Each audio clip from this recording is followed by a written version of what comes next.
Hi friends, welcome to SKSH vlogs. ఈరోజు గోధుమ రవ్వతో స్వీట్ చేస్తున్నాను. ముందు స్టవ్ వెలిగించుకొని కుక్కర్ పెట్టుకొని కుక్కర్లో కొంచెం నెయ్యి వేసుకొని గోధుమ రవ్వ వేసి బాగా ఫ్రై చేయాలి.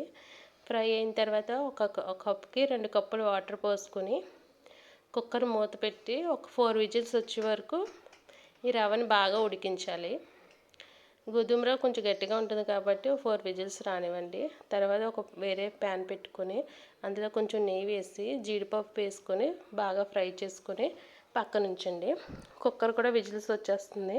ఇప్పుడు ఆ ప్యాన్లోనే ఒక కప్పు బెల్లం తీసుకొని ఆ ప్యాన్లో వేసి కొంచెం నీళ్ళు పోసుకొని కొంచెం బెల్లాన్ని కరగనివ్వాలి. ఇది కొంచెం కరిగిన తర్వాత కుక్కర్ విజిల్ అంతా తీసేసి రవ్వ బాగా ఉడికిపోయి ఉంటుంది.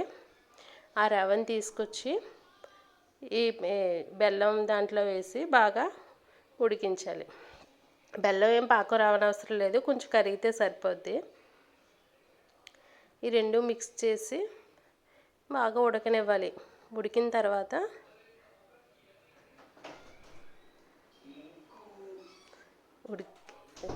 ఉడికిన తర్వాత యాలకులు పొడి వేసి కొంచెం కలిపి తర్వాత జీడిపప్పు ఈ స్వీట్కి సరిపడా నెయ్యి వేసుకొని బాగా దగ్గరికి అవ్వనివ్వాలి. ఒక 3-4 స్పూన్స్ నెయ్యి అయితే సరిపోద్ది. కొంచెం మన టేస్ట్కి తగ్గట్టుగా నెయ్యి వేసుకుంటే సరిపోద్ది. ఇది అంతా బాగా ఉడకాలి దగ్గరికి. ఇది కొంచెం దగ్గరికి వచ్చిన తర్వాత మనకి స్వీట్ రెడీ అయిపోద్ది. చాలా ఈజీగా టేస్టీగా కూడా ఉంటుంది ఫ్రెండ్స్. ఇవి తప్పకుండా ట్రై చేయండి. మా పిల్లలకి చాలా ఇష్టం. Bye bye friends.